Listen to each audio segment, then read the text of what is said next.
Hey guys, and welcome to Crusher Convo. We're crushing the conversation one episode at a time. And here's my bonus episode for Strange New Worlds, Season 3, Episode 3, The Shuttle of Kenfori.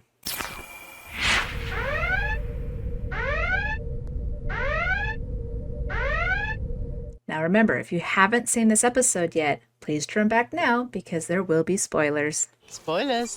Let's get into it, shall we? I mean, first thing we see is Pike finds Marie passed out and takes her to sickbay, and they all have some bad news. Those Gorn cells are manifesting into something crazy. It's like cancer, it's spreading, and it's going to kill her.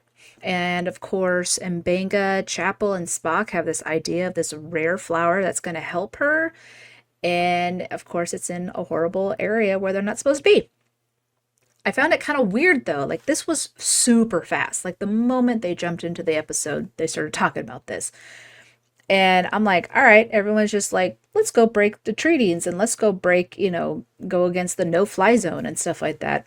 All for Marie. And the thing is like, I'm like, where's the, needs of the many outweigh the needs of the few?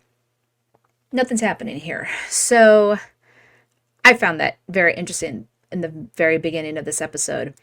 And of course, M'Benga and Spock say they wanted to go to Kenfori, but Pike said, no, it's going to be me and M'Benga, because he didn't want Spock to get caught. And then M'Benga's like, thanks, bud, which I like their little banter. I know they know each other for a very long time.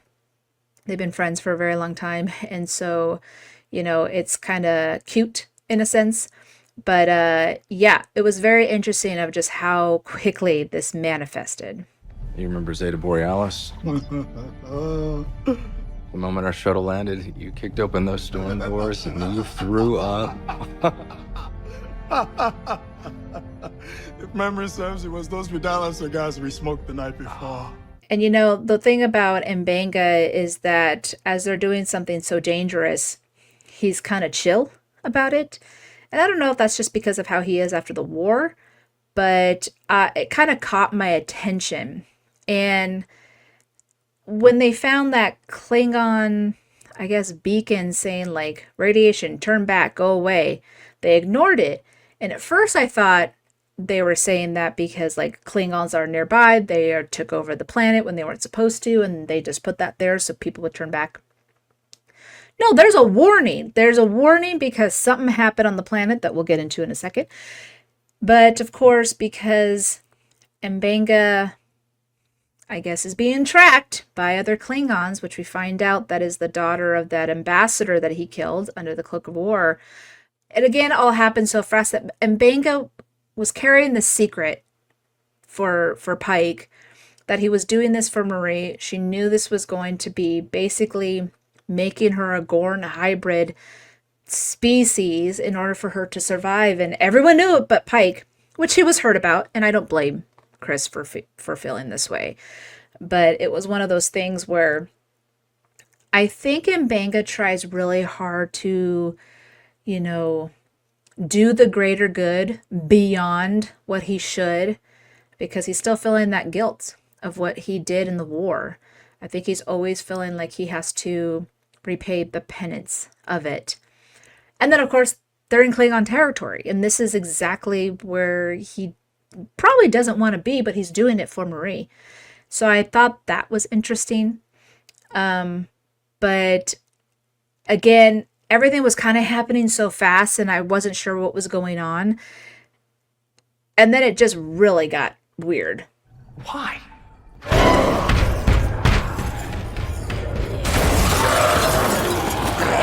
We're gonna get swarmed. Overload the charging core.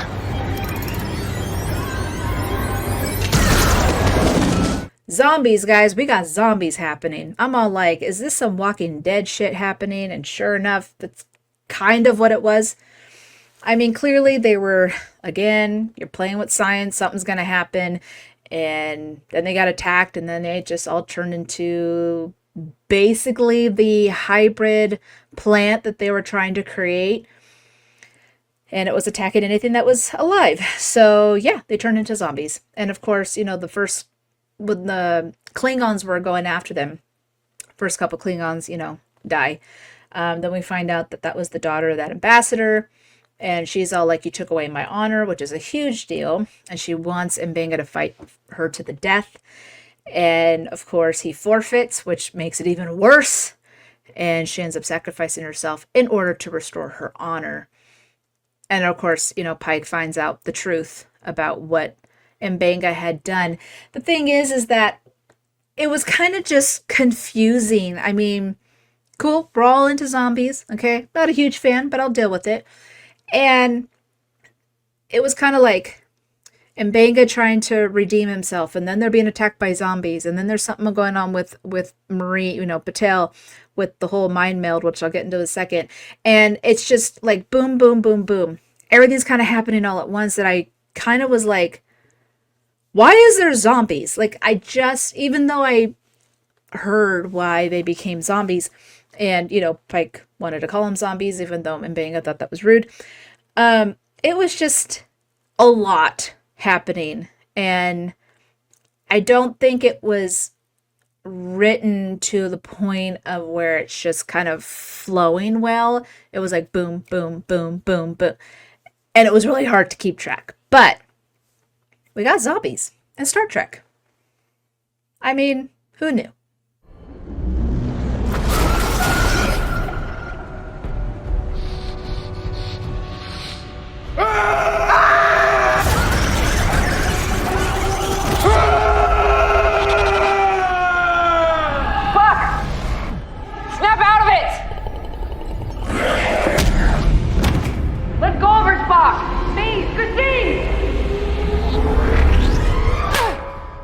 Mind meld gone wrong. And it's funny because when Spock had said, Chapel wanted me to mind meld and help you with your pain, I'm like, he's going to feel the pain.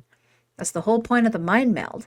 And of course, he saw more than he wanted. Now, of course, he knew, and so did Marie, and I believe Chapel knew why Mbenga and Pike were over in Kenfori to get the flower. She knew what this treatment was going to be about. But because of this mind meld, they both saw something, and it was Gorn, and it was probably little Gorn babies like trying to get into her. But this is where I feel like she's going to turn into a Gorn. Like something is going to happen, and then if they're going to hybrid her, this is just more of like, hey guys, this is probably not a good idea. And this, I don't know if mind melds can do this. I'm not saying they're psychic or anything like that, but it was trying to tell them something. It was like a warning. Do not do this. But of course, Batel doesn't want to die. She's scared. That's why she didn't want to tell Pike, because she knew that he was going to freak out and be like, we have to find another way.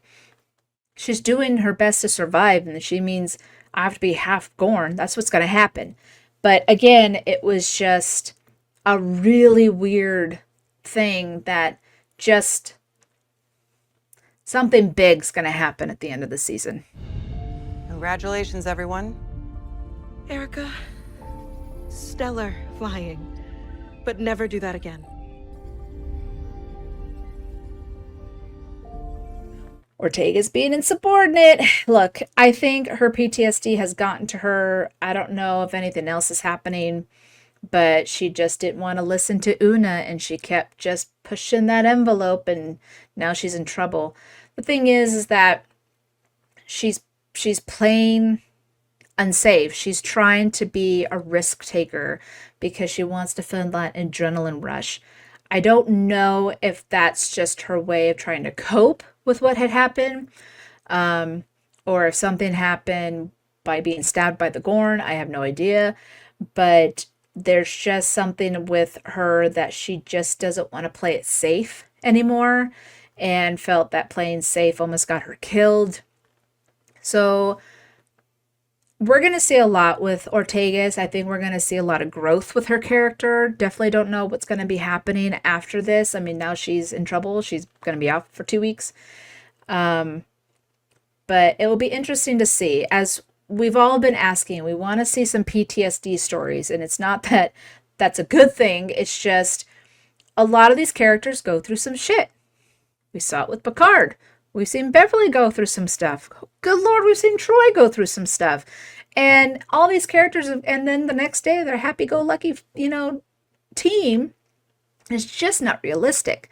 So I'm kind of glad that they're going that route, because we want to see Ortegas grow from this tragedy that happened to her.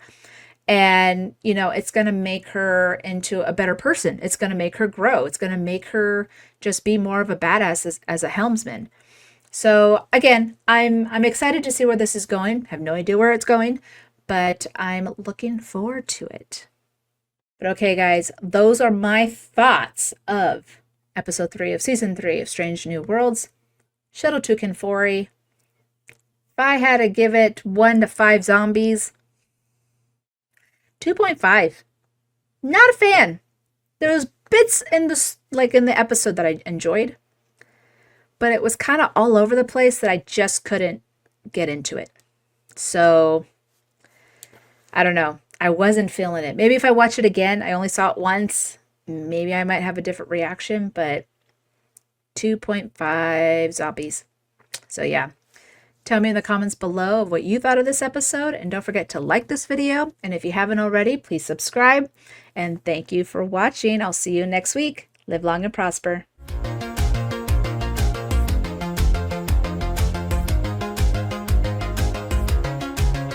Don't forget you can listen to all the audio versions of Crusher Convo on Apple Podcasts, Spotify, Good Pods, or wherever you listen to your podcasts. You can support the podcast by buying merch on TeePublic, buy me a coffee by scanning that QR code, or becoming a Patreon member for as low as $3 a month. But the best way to support Crusher Convo is to like and subscribe here on YouTube. You can also find me on Blue Sky, Instagram, Threads, or TikTok, so please follow me there. And of course, all this information can be found on crusherconvo.com. Crusher out.